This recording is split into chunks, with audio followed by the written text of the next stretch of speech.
This project itself has been like sailing, an exhausting, exhilarating, endless adventure.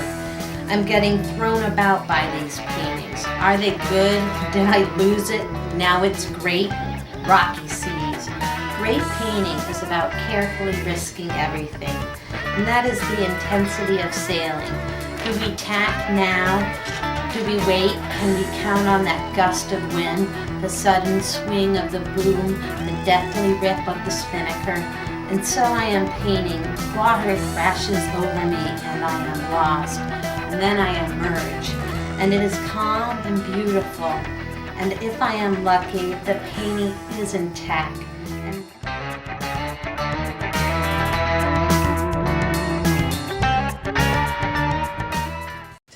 This project actually began right here in this home in front of this painting. Mike Mears of Tweeter was here on a social visit, sitting in front of this painting when he felt that this could be perfect for plasma TV. When the plasma television is turned off, a giclée print will roll down over the television and it will be a very high-end, beautiful print painting. And he called up Vision Art, and they had a special project where they needed a television giclée print in 10 days. And I told him, I'll give you that print. And this documentary is the story of coming up with the painting for the prototypes in the Tweeter stores. This is the beginning of the plasma project. This is the handmade stretchers that are actually made. I think this one is 27 by 48, which meets the unusual measurements of a plasma television. You can see that it has a unique rectangular shape. These were handmade by myself and a carpenter in the area, and has been one of the things that has taken quite a bit of time this week and has added a sense of urgency to our project. This canvas is actually the cheapest canvas in the store, and the reason why I select the cheapest canvas is because my paintings are all about luminosity, and the more expensive a canvas gets, the smaller the holes get in it. And I actually want light to shine through, and I count the light that comes through the back of the canvas. I count that as meaningful and important light. And so every layer, down to the gesso layer, is a layer where I'm calculating the light factor and how it's going to be relating to the subsequent layers of stain. So this is where the painting begins, with the cheap canvas at the beginning, but we'll protect this canvas and we'll make it archival using this latex paint that we're going to put on it. What you're seeing me do here is I'm putting down the first layer of latex. A lot of people use gesso. I use latex because it meets my needs. And you'll notice here there's still wrinkles in the canvas. And as I'm painting, the wrinkles are actually getting absorbed into the paint. The paint is shrinking the canvas to fit nice and tightly over the stretchers. These paintings are not going to be white for that much longer because I'm quickly going to put my red yellow stain that I put over all my canvases. Commission work is really different from paintings that I make initially for myself in my studio, and the client comes in later and says, oh, I love that floral. I'll take that one. I'll bring it home. What happened here is that the art director from Vision Art gave me a phone call. He had seen my art, and he gave me a very specific assignment. He said, we love your Beetle Cat boats. We want that. That's what we want, but we want it to be original. We want it to be special for us and for our project. And so I had an assignment, but part of that assignment was for it to be original and special. And that was a real clash of intentions. I had a homework assignment, but yet it had to be free. It had to have a lot of energy. and just a lot of free form. And so now my job is harder than ever because it has.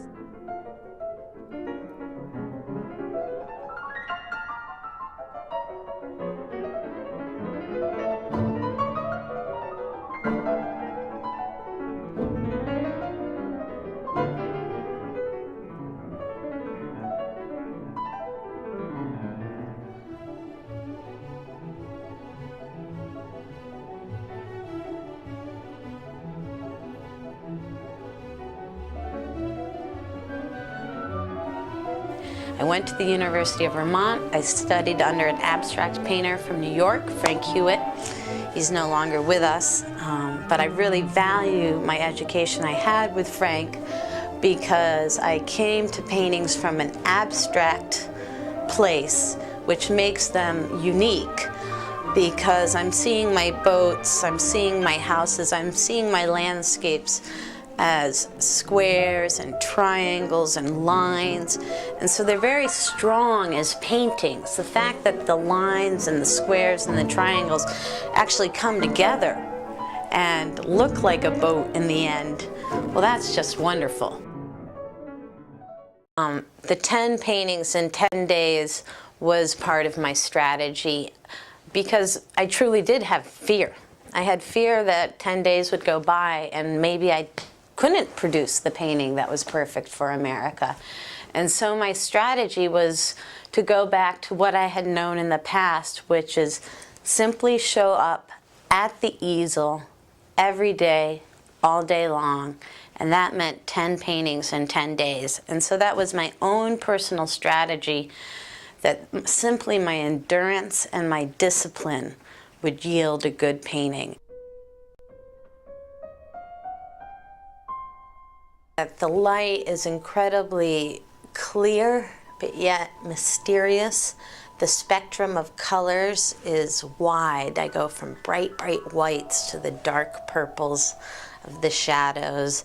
The boats have a lovely fullness to them, but the edges are sometimes hard and then sometimes soft. And I'm really trying to capture the mystery of being on the ocean more than the accuracy, the photographic accuracy. I'm really trying to capture the emotional experience of being at sea on a boat.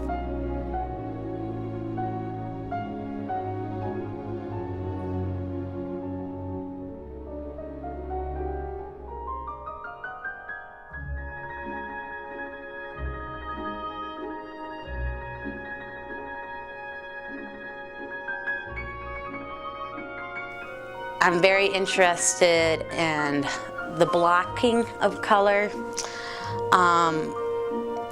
the composition, and again, that's the placement.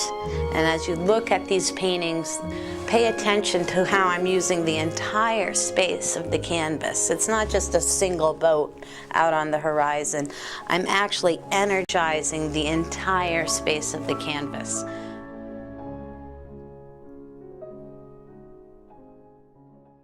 I think I've always felt, very excited by the work that she's done, and from a very, very young age. And it's hard to know as a mother whether that's subjective or just where you're coming from, but I just have always found them to be so alive and so full of life, and to see other people's respond in the same way. And I love it at the shows because I sort of watch their faces and these bursts of color, come upon them, and just watch how the art affects the viewer. And it's wonderful for me because I've been going through that all my life, living with this person. And I never bought art before, and I honestly had never really been inspired to buy art before. And what I love about your art is it's new and it's fresh. It's very personal and vibrant. I think it's the vibrancy of your art and the energy behind your art, that and the light that you use. It's like it just comes alive and it adds to my home, because what I want to create in my home is a nice, airy space where people feel comfortable and at home and settled in. And so to have the flowers on my mantle as the centerpiece in my living room just sets the tone for the whole living room. And now I'm redoing my living room around the flowers. We met Ani when she moved here from Taos several years ago, and of course fell in love with her, and then started to learn about her paintings, and fell in love with her paintings as much as we love Ani. So we've been fortunate enough to own 3 or 4 of her pieces. They are spectacular colors and that abstract, vibrance that she pulls out of anything. The bottom colors are that white and that yellow and the red, and it just grows into something abstract. And that's what really I think is Ani's signature, is all that vibrant color splashed on the canvas. Every bit of the canvas is used, and it comes out into this beautiful picture, no matter what she's trying to paint. The pleasure of seeing Ani's work on a lot of our walls, but we also commissioned Ani to paint the kids' room. It was a playroom, really. All 4 walls, this jungle theme. I have a friend named Ani, and she painted this wall. She does beautiful pictures, and she painted this wall all by herself, and they look real. Elephant with a bird on this back, and this lion, and baby zebra, and the mama zebra, and the coconut tree right there. Ani painted this lion cat to look like our cat Kitty. Tall giraffe is eating leaves, and it's really tall. It's holding a banana with its feet, and here's some bananas.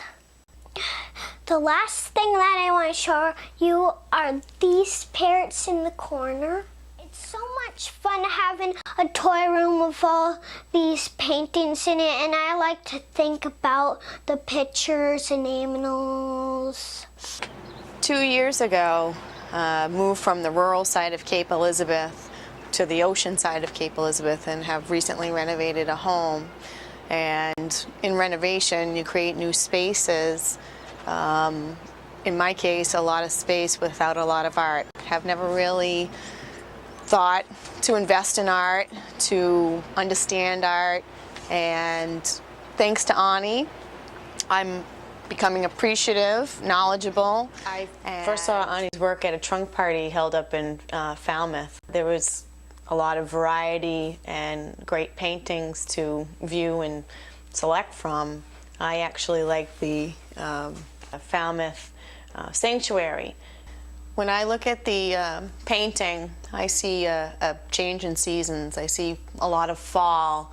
I see the rust and the plums of fall coming into play through the seagrass and in the shoreline.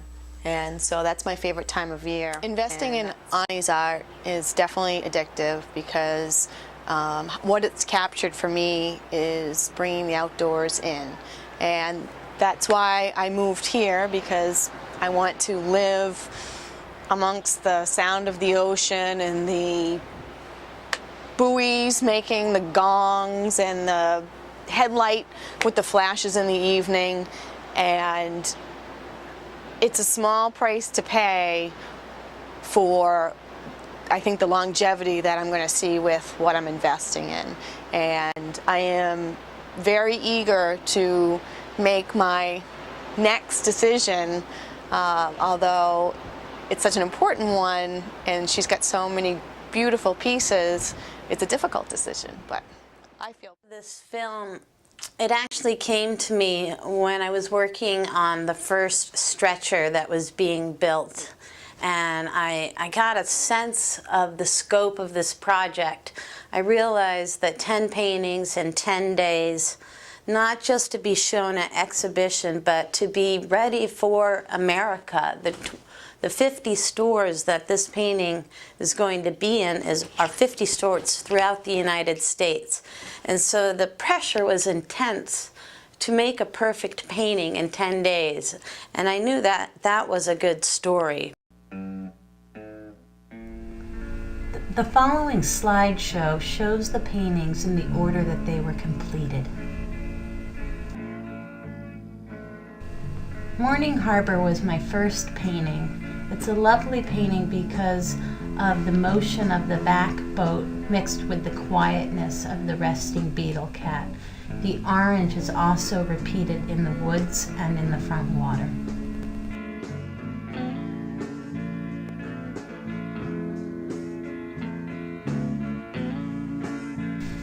In Calm Waters, my second painting, I'm particularly drawn to the sailing boat and the line which I use to draw the side of the boat and how it turns and becomes the back wall, a lovely little trick of one line.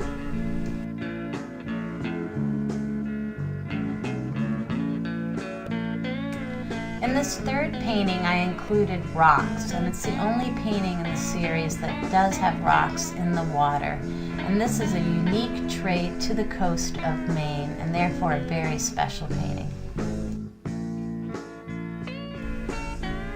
Here you will see how I have used the paint to capture a luminosity that is truly indicative of this coastline. This boat is glowing and radiating on the water's surface.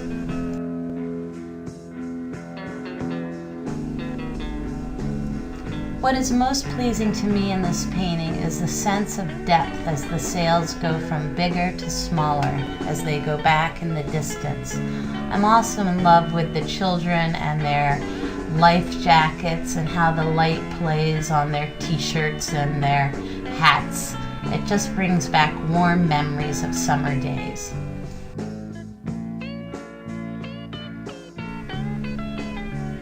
For me, this is an Asian study. These boats are lightly drawn, completely accurate. There is a certain radiance in the horizon. I would put this painting in my home and just have a sense of peace and calm every time I looked at it.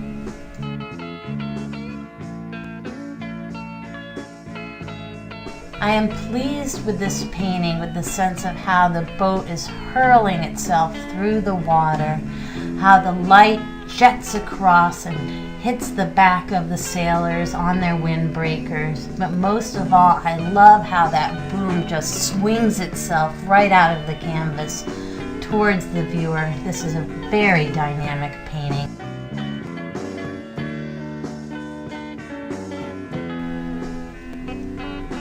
In this picture, I up the ante. It's now one sailor going against the forces of nature. You can really feel the energy of the boat and the spray and his intensity as he's sailing the boat. I really feel that this is a sailor's painting.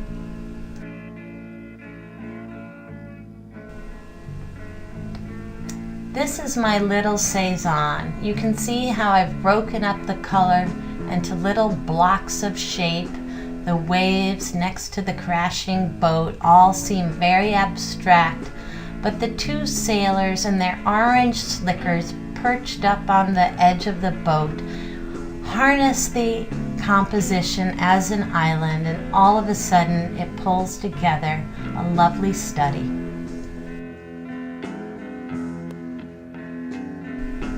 This is the last painting of the series, and I consider one of the most dynamic paintings. It is completely active. The crashing of the wake towards the left side of the painting. The figures are wonderfully loosely drawn, riding up on the edge.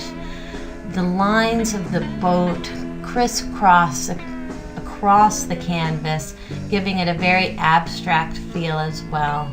This painting I consider very successful. It's huge and large and full of energy.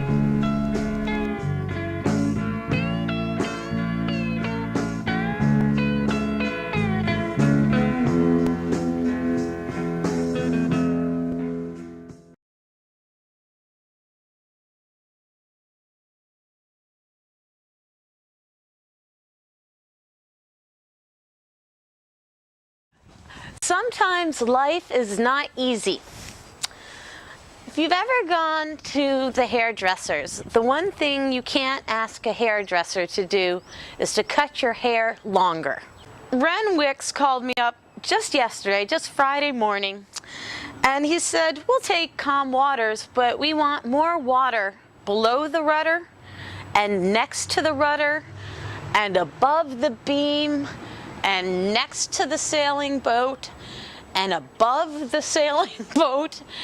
And I just stared at my computer, which had the painting on the screen, and I didn't know what to do except say, okay. I decided to do something I had never done before, which was actually add canvas to the canvas. And I went to my archives and I had to line the grain up as much as I could. I glued it down. I then bought molding paste, which I did in layers to break down over the seam to give this painting the size that Vision Art is looking for, and that's how I found those inches. Now there's going to be some other changes. Ren likes the greens and the blues of this painting. So this painting is going to be less orange and less purple tomorrow. He likes the low horizon. So this horizon's going to be here tomorrow. He likes the beautiful blue sky. So this sky is going to be brighter.